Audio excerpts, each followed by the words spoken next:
بسم اللہ الرحمن الرحیم۔ آج سے ہم باقاعدہ اپنی کتاب کو شروع کر رہے ہیں۔ فرسٹ اور سیکنڈ ایئر اسٹوڈنٹس کے لیے یہ تیسرا لیکچر ہے۔ پہلے دو لیکچر جو ہیں وہ میں دے چکا ہوں۔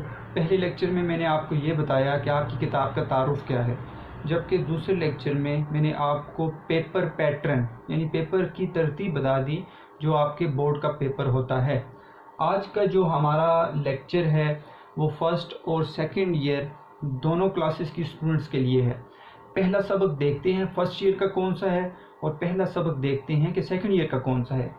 فرسٹ ایئر کا جو ہمارا پہلا سبق ہے وہ ہے سر سید احمد خان کا لکھا ہوا اپنی مدد آپ۔ مصنف سر سید احمد خان، سبق کا نام ہے اپنی مدد آپ۔ صنف کے اعتبار سے یہ مضمون ہے اور اس کا ماخذ ہے مقالات سر سید۔ جب کتاب کا تعارف ہوا تو میں نے آپ کو بتا دیا تھا کہ اس کی صنف کیا ہے اور ماخذ کیا ہے۔ تو مصنف ہے سر سید احمد خان، سبق اپنی مدد آپ، صنف مضمون اور ماخذ ہے مقالات سر سید۔ سیکنڈ ایئر کے لیے ہمارے پاس جو پہلا سبق آتا ہے وہ ہے مولانا شبلی نعمانی کا لکھا ہوا سبق مسلمانوں کا قدیم طرز تعلیم۔ یعنی مصنف جو ہے مولانا شبلی نعمانی ہے، سبق کا نام ہے مسلمانوں کا قدیم طرز تعلیم۔ صنف کے اعتبار سے یہ بھی ایک مضمون ہے اور ماخذ اس کا ہے مقالات شبلی۔ اب بیٹا آج کا جو لیکچر ہے وہ یہ ہے کہ میں آپ کو مضمون کے بارے میں بتاؤں گا۔ آیا کہ مضمون کہتے کس کو ہیں، اس کی تعریف کیا ہے، اس کے اجزاء کیا ہیں، اس کی اردو ادب کی مختصر ابتدائی تاریخ کیا ہے اور اس کی اقسام کیا ہیں۔ آپ خود اپنے ذہن میں یہ سوال کریں اپنے آپ سے اور اس سوال کا جواب ڈھونڈیں کہ آیا کہ مضمون کسے کہتے ہیں۔ یہ آپ کا تھوڑا سا کام ہے۔ اگر آپ کو اس کی تعریف آتی ہے تو بہت اچھی بات ہے، اگر نہیں آتی تو آپ نے 9th میں بھی مضامین پڑھے ہیں، 10th میں بھی مضامین پڑھے ہیں، سیکنڈ ایئر کے اسٹوڈنٹس نے فرسٹ ایئر میں مضامین پڑھے ہیں، تو آج آپ کو یہ پتہ چل جائے گا کہ آیا کہ مضمون کہتے کس کو ہیں۔ یہ بات آپ کو معلوم ہے، میں ایک دفعہ پھر دہرا دیتا ہوں کہ جو اصناف ادب ہیں اردو کی وہ دو حصوں میں تقسیم کی جاتی ہیں۔ ایک حصہ جو ہے وہ حصہ نثر کہلاتا ہے اور ایک حصہ ہے حصہ شاعری کہلاتا ہے۔ جو حصہ نثر ہے اس کی اصناف کو ہم اصناف ادب کہتے ہیں اور جو حصہ شاعری ہے اس کی اصناف کو ہم اصناف سخن کہتے ہیں۔ اصناف ادب جو حصہ نثر سے تعلق رکھتی ہیں وہ مختلف قسم کی ہیں، مضمون، افسانہ، ناول، ڈرامہ وغیرہ وغیرہ، اور جو اصناف سخن ہیں جو شاعری سے تعلق رکھتی ہیں وہ بھی مختلف قسم کی ہیں۔ وہ آپ پڑھ چکے ہیں، حمد ہے، نعت ہے، منقبت ہے، قصیدہ ہے، مرثیہ ہے، رباعی ہے، سونٹ ہے، یہ مختلف جو ہیں وہ اصناف ہیں جو شاعری میں استعمال کی جاتی ہیں۔ تو آج ہم ایک صنف کے اوپر بات کریں گے جو اردو ادب کی ایک صنف ہے، اس کے اوپر کہ وہ آیا کہ کیا ہے، وہ ہے صنف مضمون۔ تو ہم سب سے پہلے مضمون کی تعریف دیکھتے ہیں کہ مضمون کہتے کس کو ہیں۔ مضمون کی تعریف یہاں پر میں نے لکھ دی ہے، کسی بھی عنوان پر معلومات یکجا کرنا یعنی اکٹھا کرنا اور اس کو ترتیب کے ساتھ اظہار خیال کرنا مضمون کہلاتا ہے۔ آسان تعریف، دو حصے ہیں اس کے، دو چیزیں ہیں، آپ ان دو چیزوں کو سمجھ جائیں تو آپ کو مضمون کی تعریف سمجھ آ جائے گی۔ میں نے دونوں کے اوپر یہاں پر 1 اور 2 لکھ دیا ہے۔ جو مضمون ہے اس کی تعریف میں دو چیزیں ہیں۔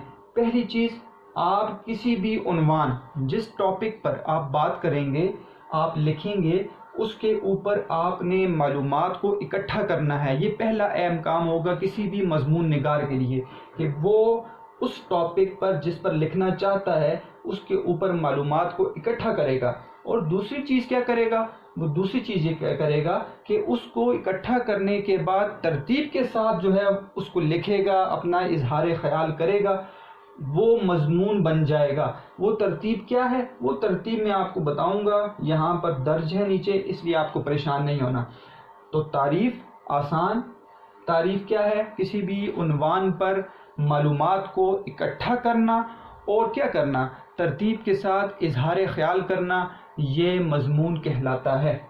اب وہ ترتیب کیا ہے، وہ ترتیب یہاں پر ذکر ہے۔ مضمون کے اجزاء ہوتے ہیں، اجزاء جو ہے وہ جز کی جمع ہے۔ انگلش میں انگریڈینٹس آپ نے پڑھا ہوگا کہ کسی بھی چیز کو اکٹھا کرنے کے لیے جب وہ اکٹھی ہو جاتی ہے تو اس کے مختلف جز ہوتے ہیں. تو یہاں پر مضمون جو ہے وہ کن چیزوں سے مل کر بنتا ہے اس کو اجزاء کہتے ہیں. یعنی مضمون جو لکھا جائے گا وہ تمام سارے کا سارا مضمون وہ کن چیزوں سے مل کر بنے گا. تو 3 اجزاء ہیں مضمون کے، اور اسی ترتیب کے ساتھ مضمون لکھا جاتا ہے. 3 اجزاء ہیں، نمبر 1، نمبر 2، نمبر 3. پہلا جو جز ہے مضمون کا وہ ہے تمہید. تمہید کسے کہتے ہیں؟ ابتدا کو کہتے ہیں. یعنی جو کوئی بھی مضمون جب لکھا جائے گا اس کی ابتدا جو ہوتی ہے وہ تمہید ہوتی ہے. اور اس میں یاد رکھیں کہ کیا کیا جاتا ہے، اس میں موضوع جس عنوان پر مضمون لکھا جاتا ہے اس موضوع کا تعارف کروایا جاتا ہے کہ آیا کہ یہ جو موضوع ہم لکھ رہے ہیں یہ کیا ہے. یعنی اگر ہم سر سید احمد خان کا یا مولانا شبلی نعمانی کا سبق جب ہم پڑھیں گے تو ابتدائی تمہید جو ہوگی اس میں ہمیں یہ پتہ چل جائے گا ابتدا میں ہی کہ آیا کہ جو موضوع ہے یہ موضوع ہے اپنی مدد آپ اور مسلمانوں کا قدیم طرز تعلیم، اس کا تعارف کیا ہے یہ ابتدا میں ہمیں پتہ چل جائے گا. تو یہ پہلا جز جو ہے وہ کسی بھی مضمون کا وہ تمہید کہلاتا ہے. دوسری جو بات ہے، دوسرا جز ہے، اسے کہتے ہیں نفس مضمون.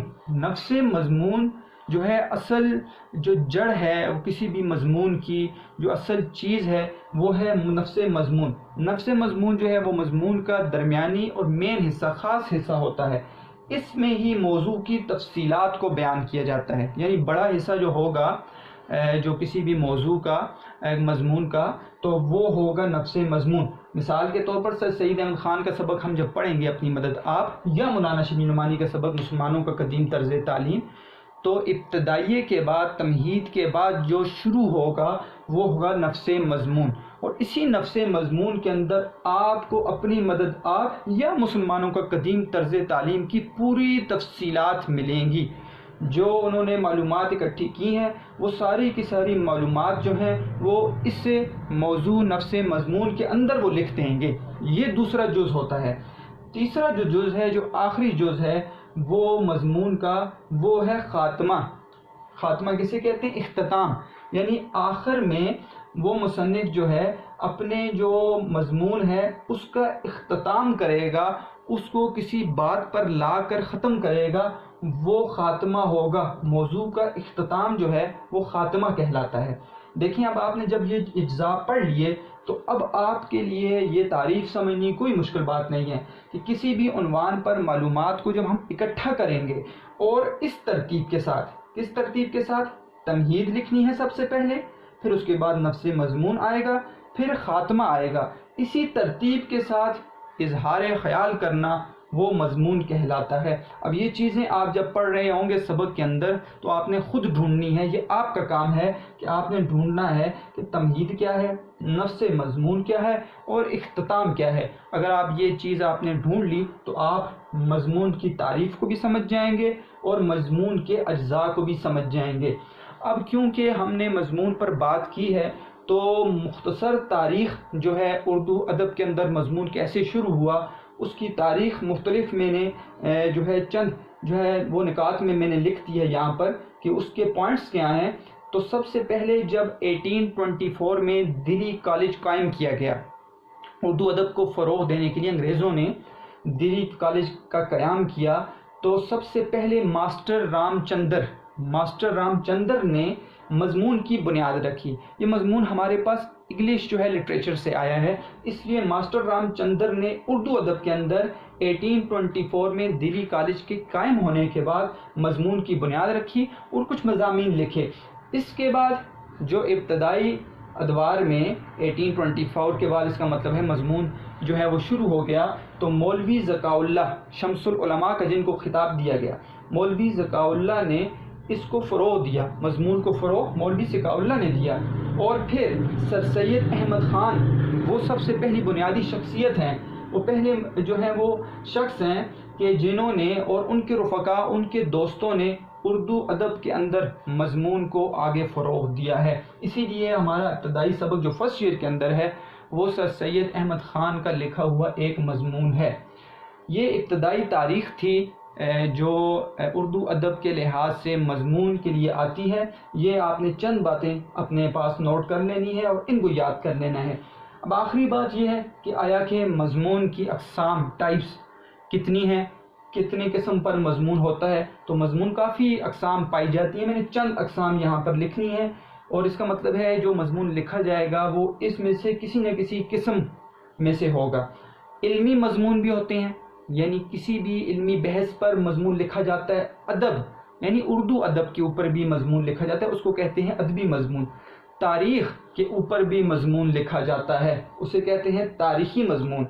سیاسی مضمون بھی ہوتا ہے، سیاست کے اوپر مضمون لکھا جاتے ہیں، عنوان یہ ہوگا سیاسی مضمون کہلائے گا۔ سائنس کے اوپر بھی مضمون لکھا جاتا ہے، اسے کہتے ہیں سائنسی مضمون۔ اور کسی کی اصلاح کرنی ہو تو اس کو کہا جاتا ہے، اس کے ٹاپک پہ اگر لکھا گیا، اس پر بات کی گئی تو اصلاحی مضمون کہلائے گا۔ تو اس لحاظ سے اگر ہم دیکھیں تو سید احمد خان کا جو پہلا سبق ہے اپنی مدد آپ، یہ آپ آگے پڑھ دیکھیں گے کہ یہ سید احمد خان نے اصلاح کی ہے قوم کی، اس لیے یہ اصلاحی مضمون کہلاتا ہے۔ مسلمانوں کا قدیم طرز تعلیم بھی اصلاحی مضمون ہے، لیکن سیکنڈ ایئر کے اسٹوڈنٹس دیکھیں گے کہ اس کے اندر تاریخ بھی موجود ہے۔